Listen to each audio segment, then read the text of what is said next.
Hello and welcome back to Social Studies, and you're probably wondering, where am I? Why am I not here? Why is Mr. Mahar wearing the same thing as yesterday? Well, I am out today, but I am here with you by this video, which I'm recording very quickly right now. So this is what your directions are for today, just so you know, so we're all on the same page. First of all, we have several things to work on today. We are going to watch this video that you're watching now. I will give the instructions on what to do. Now, first thing is creative notes. Everybody loves creative notes. We've already done some creative notes. Now we have our second set. These are going to be handed out to you. Creative notes right here. These ones are entirely blank. There's no option to fill in the blanks. Now, you only have to do the first 4 of these. You can only do the first 4 today. The Stamp Act, Taxation Without Representation, Quartering Act, Writs of Assistance, Boston Massacre Propaganda. Okay? Where are you going to find this information? Right here. Okay? All of this is going to be right here, starting with the Stamp Act, Taxation Without Representation. This one right here, 1765, that has all the information you need. Now remember, you're not just rewriting the notes, you are being creative. You're putting pictures, you're organizing it, boxes, shapes, colors. What if you don't have colors? I'm going to leave crayons, Sharpie, or colored pencils and highlighters for your use, so they will look nice and creative.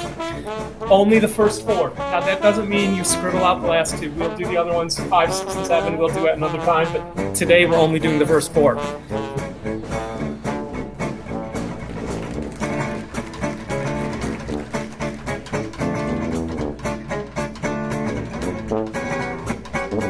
Next up is going to be something called 5 words homework. It is going to look like this, half a sheet, front and back. Now there's actually 10 of these. We're only going to do the first 8 today because we haven't learned about the last 2 yet. So what are you going to have to do here? Well, basically you're going to explain these things in 5 words, no more than 5 words, 5 words or less. Can you use 7 words? No. Can you use 6 words? No. 5 words. Does punctuation count? No. Do these need to be complete sentences? No. 5 words. There's some good examples here for you. If you had to explain the land bridge theory in 5 words or less, this is how I would do it. Nomads migrated to New World. 5 words. Reasons for exploration. Gold, God, glory, and glory. That would be 4 words. That's less than 5. Albany Plan for Union. Franklin's unsuccessful plan for unity. 5 words. So you're explaining them in 5 words or less. Explaining the most important parts, what's most important about them, 5 words or less. So the navigation acts, do you not remember that? Fortunately, you have your notes here, okay? So here are the navigation acts. Explain them 5 words or less. Stamp Act, same thing, 5 words or less. Why British taxes angered the colonists? Why did they not like these? 5 words or less. Okay, you're going to do that. That's part 2. You're going to go all the way through propaganda. You do not need to do numbers 9 and 10. We'll do them later after we've learned about the Boston Tea Party and the Intolerable Acts.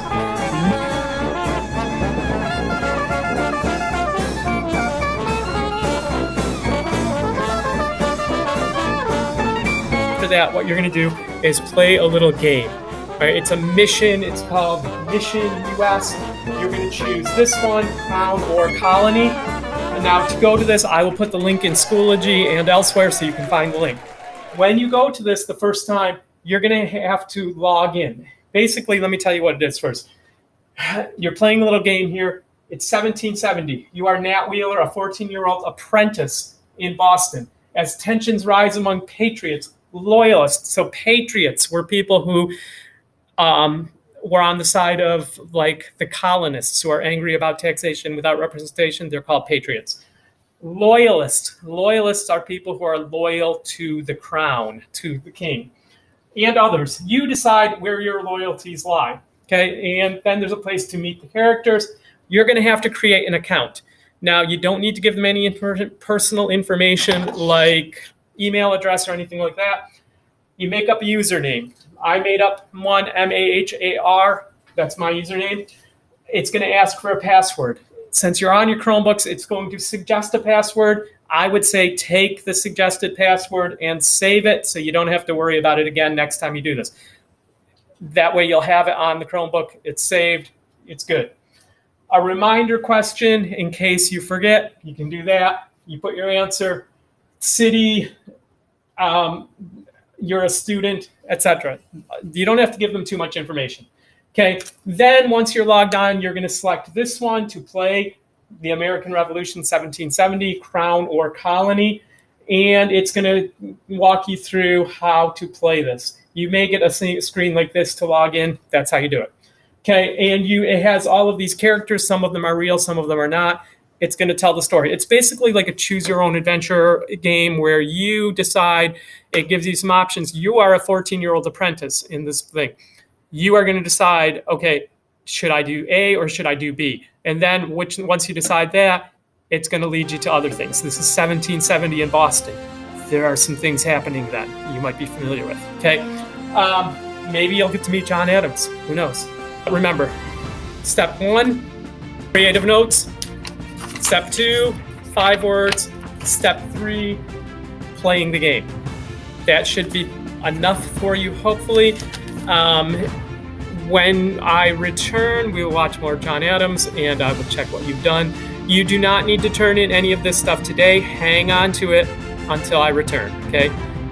Which will be Monday. So just hang on to it until Monday. You do not need to turn it in. Have fun.